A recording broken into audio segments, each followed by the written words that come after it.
ఇందిర గారు చెప్పండి, ఏమిటి కవిత గారి పార్టీ గురించి? మరి అసలు హైకోర్టుకేమో అట్లా చెప్పడం ఏంటి, మేము కమిషన్ నివేదిక ఆధారంగా కాదు, సేఫ్టీ డ్యామ్ సేఫ్టీ అథారిటీ ఇచ్చిన దాని మీద రిపోర్ట్ ఆధారంగా కంప్లైంట్ పెట్టామంటే ఇప్పుడు బీజేపీ వాళ్ళేమో ఎక్కిరిస్తున్నారు. మరి 22 నెలలు ఎందుకు ఇట్లా చేశారని మీరేమంటారు? కవిత గారి పార్టీ ఎఫెక్ట్ కూడా సోదరులకు అలాగే మీకు సాక్షి ప్రేక్షకులకు గుడ్ మార్నింగ్ సార్. సో ఇవాళ ఘోష్ నివేదిక ఇచ్చినటువంటి దాని బేస్ చేసుకొని మేము సిబిఐకి ఇవ్వలేదని మీరు మాట్లాడుతున్నటువంటి అంశానికి నేను మాట్లాడలేదు, హైకోర్టులో మీ లాయర్ గారు మాట్లాడింది, నేను కాదు. అదే చెప్తున్నాను, ప్రాథమికంగా నా దగ్గర నాకు సమాచారం ఉండాల్సినటువంటి అవసరం ఉంది 100% గా. ఇక్కడ టెక్నికల్ గా క్రింద పనిచేసిన వ్యక్తి నుంచి పై డిసిషన్ మేకింగ్ వరకు ఉన్న వ్యక్తుల వరకు 115 మంది వరకు ఘోష్ కమిటీ అన్నది పిలిచి విచారణ చేసి వాళ్ళ దగ్గర నుంచి ఒక రిపోర్ట్ తయారు చేసింది. ఇది ప్రైమరీ ఎవిడెన్స్ గా రాష్ట్ర ప్రభుత్వం దగ్గర ఉండాల్సిన అవసరం ఉంది. దెన్ కేంద్ర ప్రభుత్వం నుంచి ఇచ్చినటువంటి ఎన్డిఎస్ఏ రిపోర్ట్ అయినా కానీ, లేదు దానికి సంబంధించినటువంటి విజిలెన్స్ రిపోర్ట్ అయి ఉండొచ్చు, ఇవన్నీ కూడా చాలా నీట్ గా ఒకే లైన్ లో ఇచ్చినటువంటివి. డిజైన్ లోపం అయి ఉండొచ్చు, నిర్మాణం లోపం అయి ఉండొచ్చు, వాళ్ళ యొక్క తీసుకున్నటువంటి ఓఎన్డిఎం కి సంబంధించింది అయి ఉండొచ్చు, అన్ని రకాలుగా ఒక లోపభూయితమైనటువంటి ఒక ప్రాజెక్ట్ ని డిజైన్ చేశారని చెప్పడం జరిగింది. సో ఎప్పుడు కూడా అంటే ముఖ్యమంత్రి గారు అసెంబ్లీలో చెప్పినప్పుడు కూడా చాలా క్లియర్ గా క్లారిటీగా 2 అంశాలు చెప్పారు. కేంద్ర రాష్ట్రాలకు సంబంధించిన అంశమైనా, ప్రభుత్వ వ్యవహారాలకు సంబంధించిన అంశమైనా, అంతర్రాష్ట్రకు సంబంధించిన, సో దీనిని సిబిఐకి ఇవ్వాలని మేము కోరుకుంటున్నాం. దానితో పాటుగా కేంద్రంలో ఈ రాష్ట్రంలో ఉన్నటువంటి పెద్దలు కూడా చాలా సార్లు అత్యుత్సాహంగా వాళ్ళు ఇవ్వండి అని అడిగినారు కదా, సిబిఐకి అప్పచెప్పండి అని కూడా వాళ్ళు కూడా అడిగినారు. ఎట్ ద సేమ్ టైం కేంద్రంలో ఉన్నటువంటి పెద్దలు నరేంద్ర మోదీ గారు అయిండొచ్చు, అమిత్ షా గారు అయిండొచ్చు, ఇది ఒక ఏటీఎం గా వాడినామని కూడా పలు సందర్భాల్లో వాళ్ళు కూడా గుర్తు చేశారు.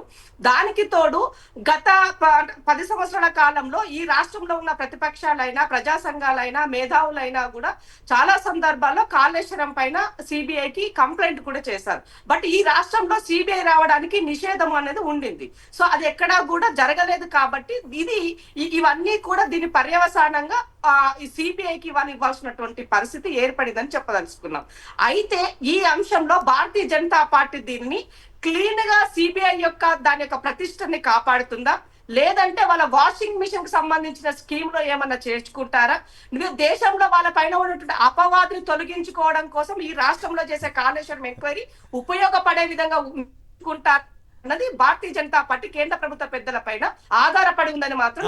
అంటే ఇక్కడ ఒక చిన్న ప్రశ్న వేయాలి మీరేమనుకోకపోతే, అంటే సడన్ గా తెలంగాణకు వచ్చేసరికి సిబిఐ క్లీన్ సంస్థగా కనపడుతుందా? మరియు ఇదే రేవంత్ రెడ్డి గారు సిబిఐని చాలా తీవ్రంగా విమర్శిస్తూ మాట్లాడారు, అలాగే రాహుల్ గాంధీ గారు మాట్లాడారు. ఇక్కడికి వచ్చేసరికి ఎందుకు సిబిఐ మీద మీకు అంత నమ్మకం ఏర్పడింది? సార్ నేను అదే తెలియజేస్తున్నాను. నేను ఇది దేశవ్యాప్తంగా ఉంది, మాలో ఉంది, ఒక కార్యకర్తకు ఉంది, మా రాహుల్ గాంధీ గారికి ఉన్నది, పక్క రాష్ట్రంలో ఉన్న మా జగనన్నకు అందరికీ ఉంది.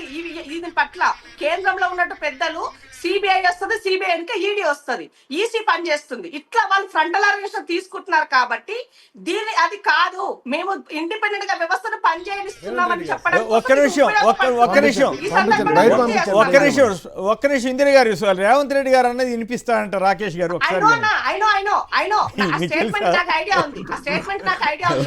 అవసరం లేదు, నాకు ఐడియా ఉంది.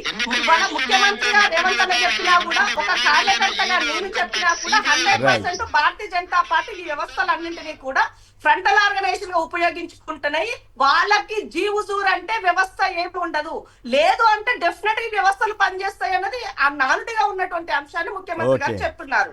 కాబట్టి వాళ్ళ చిత్తశుద్ధి చాటుకోవాలంటే ఈ రాష్ట్రంలో నిజాయితీగా తప్పు చేసిన వాళ్ళు, ఎందుకనంటే సార్ గుర్తుపెట్టుకోండి, ఈ రాష్ట్రంలో కేంద్రంలో బీజేపీ అధికారంలో ఉన్నది, ఇవాళ దోషిగా బీఆర్ఎస్ ఉన్నది. సో బీఆర్ఎస్ ని దోషిగా తేల్చాల్సినటువంటి బాధ్యత కేంద్ర రాష్ట్ర ప్రభుత్వాల పైన ఉన్నప్పుడు రాష్ట్ర ప్రభుత్వం తన పని చేసింది. కేంద్ర ప్రభుత్వంలో ఉన్నటువంటి పెద్దలు కూడా, ఎందుకంటే కాళేశ్వరం ప్రాజెక్టుకు 50% జరిగిన నష్టంలో కూడా బీజేపీ యొక్క పాత్ర కూడా ఉందన్నది మనం గమనించాల్సిన అవసరం ఉంది. కాబట్టి ఈ నేపథ్యంలో 100% ఈ రాష్ట్ర ప్రజలకి బీజేపీ యొక్క కపట నాటకం, బీజేపీ యొక్క రాజకీయ స్వార్థంతో చేసేటువంటి అంశాల పట్ల ఒక స్పష్టత కూడా దీని ద్వారా వస్తుందని మాత్రం తెలియజేస్తున్నారు. అయితే మరి కవిత గారి ఎఫెక్ట్, కవిత గారి వెనకాల కాంగ్రెస్ వారే ఉన్నారట కదా? సార్ ఇప్పుడు కవిత గారు ఒకరు చెప్తే వ్యక్తిత్వం కాదు. ఆమె ఈ సందర్భంగా ఒకటి గుర్తు చేస్తున్నా, నా సోదరి చాలా బ్రహ్మాండంగా ఇంటి సభ్యురాలుగా జరిగినటువంటి అవినీతిని సుస్పష్టం చేశారు. అట్లాగే బీజేపీకి బీఆర్ఎస్ కి ఉన్నటువంటి వాళ్ళ యొక్క బంధాన్ని కూడా సుస్పష్టం చేశారు.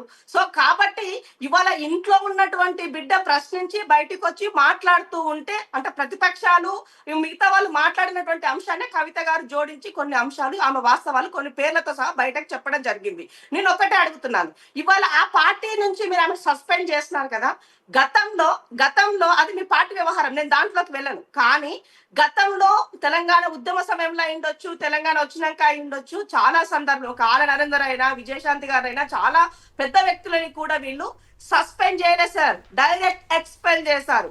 మరి ఇక్కడ సస్పెండ్ మాత్రమే చేశారు. తండ్రికి బిడ్డకి ఉన్న ప్రేమతోటి రేపు మళ్ళా అయ్యా ఇది అని బిడ్డ తండ్రి దగ్గరికి పోయినప్పుడు ఆటోమేటిక్ గా మళ్ళా తనని తిరిగి అలా పార్టీలోకి తీసుకుంటారా అన్నది కూడా వాళ్ళు క్లారిటీ ఇవ్వాల్సినటువంటి అవసరం కూడా ఉంది ఈ సందర్భంగా తెలియజేస్తాను.